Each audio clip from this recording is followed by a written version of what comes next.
नमस्ते, मी doctor Shivaji Salunkhe, cancer specialist, Barshi cancer care. आज आपण काही प्रश्नांची उत्तरं जाणून घ्यायचा प्रयत्न करूयात की जी प्रामुख्याने मला वारंवार OPDमध्ये पेशंटद्वारे विचारली जातात. की पहिला प्रश्न की सर, मी किती फ्रिक्वेंटली तुम्हाला OPDमध्ये भेटायला पाहिजे. दुसरा प्रश्न की सर, मला किती फ्रिक्वेंटली स्कॅन करावा लागेल. आणि तिसरा प्रश्न म्हणजे की सर, मी पूर्णपणे कॅन्सरमधून बरा झालो आहे, हे कसं समजायचं. पहिला प्रश्न म्हणजे किती फ्रिक्वेंटली कॅन्सर स्पेशालिस्टला तुम्ही भेटलं पाहिजे.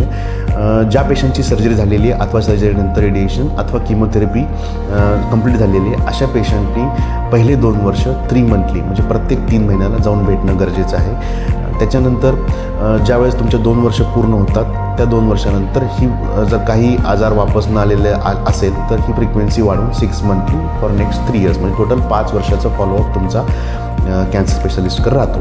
त्याच्यानंतर दुसरा प्रश्न की सर, मी किती फ्रिक्वेंटली स्कॅन केले पाहिजेत. स्कॅनिंगची फ्रिक्वेन्सी जी असते ती बेसिकली इयरली म्हणजे वर्षातून एकदा असते युजली.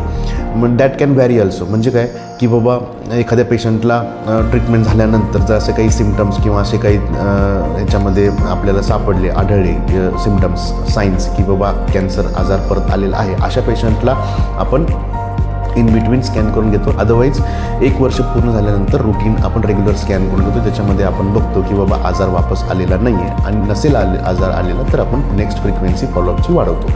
त्याच्यानंतर तिसरा प्रश्न असा आहे की मी कधी समजायचे की मी कॅन्सरमधून पूर्णपणे बरा झालेलो आहे.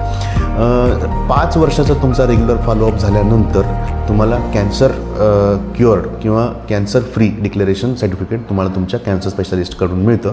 आणि त्याच्यानंतर तुम्ही रुटीनली किंवा रेग्युलरली पेशंटला फॉलोअप करायची गरज नाही आहे. इयरली एकदाही चेकअप तुम्ही जर केलं तरी ते ॲक्सेप्टेबल